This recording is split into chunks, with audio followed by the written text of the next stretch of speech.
Nuro raises $600 million, McDonald's and Friendsgaming, and Coca-Cola tells us what guests want post the pandemic. That's all ahead on this week's Monday Minute.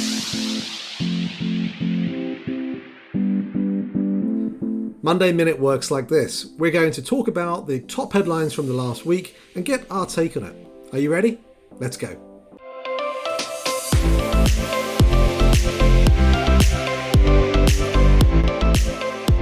Okay, Meredith, the first question is for you this week. Coca-Cola have revealed some analysis about what guests want. So what do the guests want, Meredith?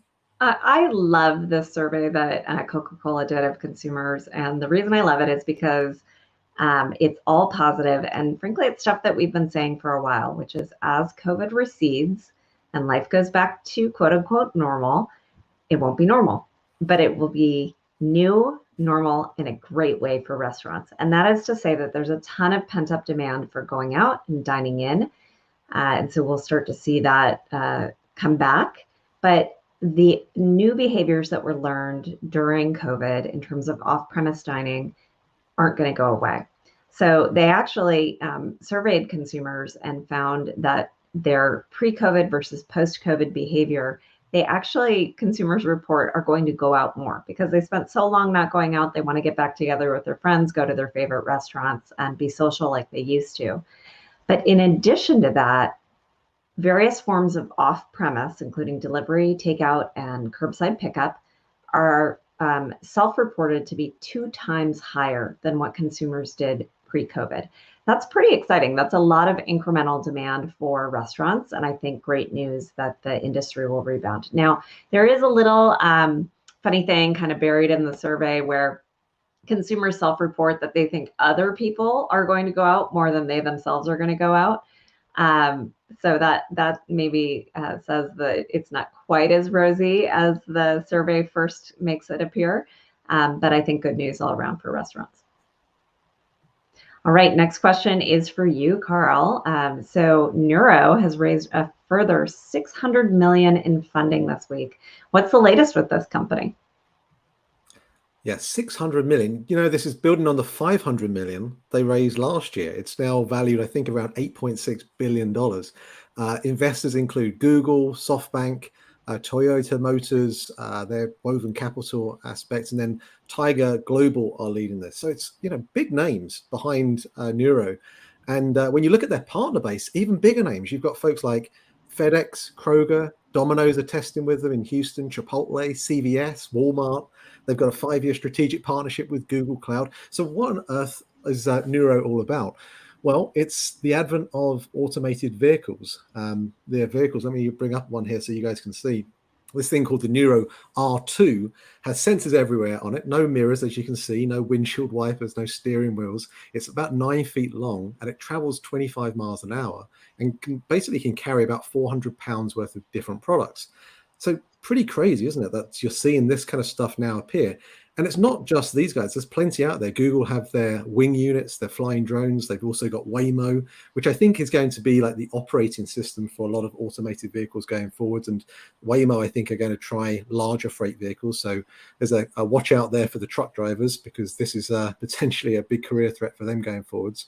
And then there are other companies out there that we feature in our book called Starship that are utilizing sidewalks as opposed to roads. So it's kind of an interesting one for me, this, Meredith. As you know, I love all this stuff, but it's not perfect. We've got to think about the fact there's a lot of research happening in this space. It was only a couple of weeks ago, some Waymo vehicles got stuck in a cul-de-sac in San Francisco. In the middle of the night, there was 5 or 6 different Waymo vehicles thinking, how do we get out of this cul-de-sac? And so there's still some research happening, a lot of research happening, that's for sure. But the future is coming. There's no way that we're having investments of this level and size without automated vehicles being part of our future. And of course, this, of course, helps restaurants in terms of delivery, but it's going to help every vertical. Anything that gets delivered can obviously be utilizing the R2 here. So exciting times and a great fundraise for Neuro. Okay, our third question is an article that was published on QSR about what customers are thinking about ghost kitchens and virtual brands. Now, a few years ago, many customers would never even heard of a ghost kitchen before. So what's their verdict? Yeah, I just love this article. I thought it was great. Again, it's consumer research, and I always find going directly to the source and asking people what they think is fascinating. This article was written by a woman named Sherry Kimes, who's a professor with Cornell in their hospitality school. And the survey that they did asked consumers what they think about virtual brands and ghost kitchens. And their awareness of these two things is still relatively low. I think within our network, we think they're everywhere, but for many consumers, it's not part of their daily lives yet. But they asked some concepts about, what if the food came to you like this? What if it was cooked here? What if it was, you had never heard of the brand before? Asked some different ways, painted some scenarios for consumers to help them understand.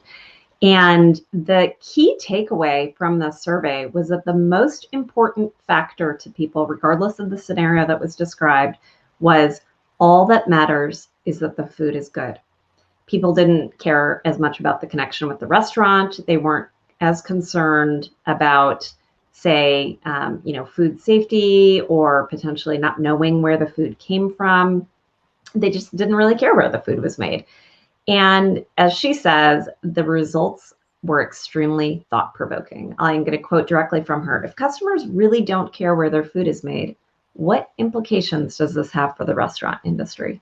And I think taken together with the Neuro piece that we just talked about and some of the other funding news that we've covered here on the Monday Minute in the last few weeks, when we try to imagine the future with the existing infrastructure that's there, it's very hard to imagine something that's radically different. But I think when you see autonomous vehicles, ghost kitchens, virtual brands, all of these things coming together, you can imagine a future that is radically different from what we've experienced so far in our lives. So it's pretty exciting about the amount of change that's coming. But it is, as Sherry says, very thought-provoking for the restaurant industry itself. If that restaurant location, those four walls, that branded experience doesn't matter as much to consumers, how does that mean restaurants exist going forward?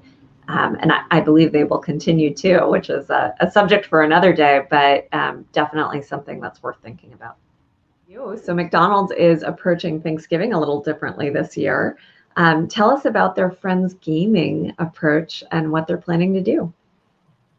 Yeah, I love Friendsgiving, Meredith. I don't know whether you do Friendsgiving, but Friendsgiving, of course, is what many people prefer to be able to do, hang out with their friends versus their families. And I'm looking forward to that this year.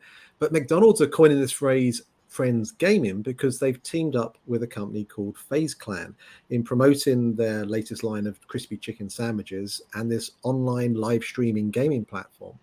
Now, many ways, this actually isn't too unusual. The QSRs often team up with big movie franchises or game announcements. And so you could argue it's a bit of a PR stunt, a little bit like Burger King were doing with NFTs a few weeks ago. And no wonder why, because it certainly gets attention.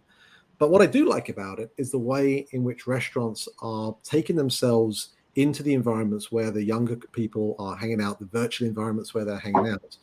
And I really like this article because I wanted to put my futurist hat on with you for a few moments and see a bit of a way of how this perhaps may play out in the years ahead. And what I mean by this is that when consumers are experiencing other types of media, when they're perhaps playing a game, perhaps when they're watching television, like we feature in our book, when the Discovery Channel talk about dynamic advertising that link with the programming content, or when you're watching an Italian cooking show on Netflix and suddenly you get a text message about the latest Italian dish from your local. All of these kind of things are starting to immerse ourselves in connecting people to their food with what they're consuming from a media standpoint. And so we've heard about Facebook in the news in the last kind of week or two with the metaverse. I mean, imagine a world, for example, where you're perhaps owning a McDonald's franchise in a metaverse, whereby your game character is refueling or rehealing themselves by going to a McDonald's franchise. And at the same time, you're ordering your food for delivery from McDonald's. And take it a level further and say that perhaps then that actual McDonald's franchise in that metaverse is earning you money when other gamers come to that same location to do exactly that same experience. This is the way in which this kind of concept of the metaverse is starting to immerse itself in kind of modern culture. And it's going to be fascinating to see the way in which it impacts restaurants too. Okay, our last question this week, Meredith, is for you. Amazon Fresh are gaining a core group of shoppers, according to a latest report. So what does this mean for other grocers, and what does it mean for restaurants? Yeah, Amazon's doing so much to radically change the grocery industry. And specifically, this article was about the physical locations that Amazon has been opening up. For those of you who are not familiar with them, Carl will be doing a walkthrough video of his experience shopping at an Amazon location. And it is absolutely fascinating because it is so different from what all of us have experienced before. The fact that they're starting to gain a core group of shoppers, as they say, I think shows you that the consumer is flexible and the consumer is looking for things that are more efficient, things that are better value. And I think Amazon Fresh delivers on both of those in how it goes about recreating the grocery experience. So I'm pretty excited to see this one. I can't wait to see your video, Carl. We'll look for that coming out soon. And in terms of what it means for restaurants and for grocery, I think for grocery, they're going to have to react and they're going to have to rethink how this experience for grocery shopping really should be in the future going forward. We also, I think in the past have talked about robotics at the Kroger warehouses and all kinds of cool things. So I think they're making progress on it and thinking about it. But 20 years from now, how you and I get groceries every day is going to be so different from how it's been over the last 20 years. And for restaurants, I think that same level of convenience, automation, and just really consumer frictionless approach needs to be front and center in how restaurants are going to market digitally. Okay, everyone. Well, thank you as always for listening to our Monday Minute. Next week, we are going to food on demand. And so we're going to be talking about some of the top topics that we hear about from a great panel of people that have come in, leaders across the industry. So hopefully you'll tune in to us next week. And if you haven't already liked, subscribed, and shared our Monday Minutes, please do so through the links below. Please give your questions. We look forward to hearing from you and your comments about what you agree and what you disagree with. But until next week, it's bye from both of us.